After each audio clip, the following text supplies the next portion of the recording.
അപ്പൊ ഈ ഒരു മാരത്തോൺ ക്ലാസ് ആണ് എന്നെ ഏറ്റവും ഹെൽപ്പ് ചെയ്തത്. ഞാൻ ഒരു 65 ക്വസ്റ്റ്യനോളം ഏകദേശം അറ്റൻഡ് ചെയ്ത് എനിക്ക് കോൺഫിഡന്റ് ആയിട്ട് ചെയ്യാൻ പറ്റി. എക്സാം എത്രത്തോളം ടഫോ ലൈറ്റോ ആയിക്കോട്ടെ, അതായത് 3 ഷിഫ്റ്റ് ഉണ്ടെങ്കിൽ നമുക്ക് 3 തരത്തിലുള്ള ക്വസ്റ്റ്യൻസ് ആയിരിക്കും കിട്ടുക.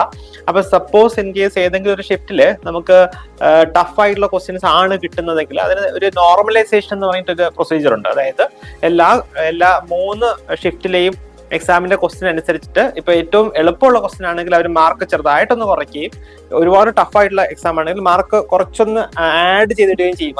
അതിന് നമ്മൾ നോർമലൈസേഷൻ എന്നാ പറയാം. അപ്പൊ ഈ ഓൺലൈൻ എക്സാംസിനൊക്കെ അങ്ങനെ ഒരു കാര്യമുണ്ട്, മൾട്ടിപ്പിൾ ആയിട്ടാണ് എക്സാം നടക്കുന്നതെങ്കിൽ. അപ്പൊ അതുകൊണ്ട് ഇൻ കേസ് നമ്മുടെ എക്സാം ഒരുപാട് ടഫ് ആയെന്ന് വെച്ചിട്ട് നമ്മൾ അങ്ങനെ വിഷമിക്കേണ്ട കാര്യമില്ല. കാരണം അത് ഏകദേശം ഈക്വൽ ആയിട്ടുള്ള ഒരു ടഫ്നെസ് ലെവലിലായിരിക്കും അവർ ഇവാലുവേറ്റ് ചെയ്യുക കേട്ടോ. അപ്പൊ അത് ഒരു കാര്യമാണ്, ഓർത്തോളൂ കേട്ടോ. ഈസി ആയിരുന്നു, പീഡിയാട്രിക് റിസർച്ച് ഒക്കെ എളുപ്പമുണ്ടായിരുന്നു.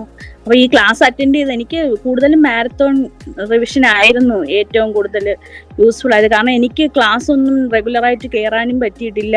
ടോപ്പിക് ഒന്നും മിക്ക ദിവസവും ഞാൻ ഹോസ്പിറ്റലിലാണ്, അപ്പം എനിക്ക് ഒന്നും ക്ലാസ് അറ്റൻഡ് ചെയ്യാൻ പറ്റില്ലായിരുന്നു. ഭയങ്കര യൂസ്ഫുൾ ആയിരുന്നു. എത്രയും വേഗം ഒരു ജോലി ലഭിക്കട്ടെ കേട്ടോ മേഘ. എല്ലാവിധ ഐശ്വര്യം ജീവിതത്തിലുണ്ടാവട്ടെ.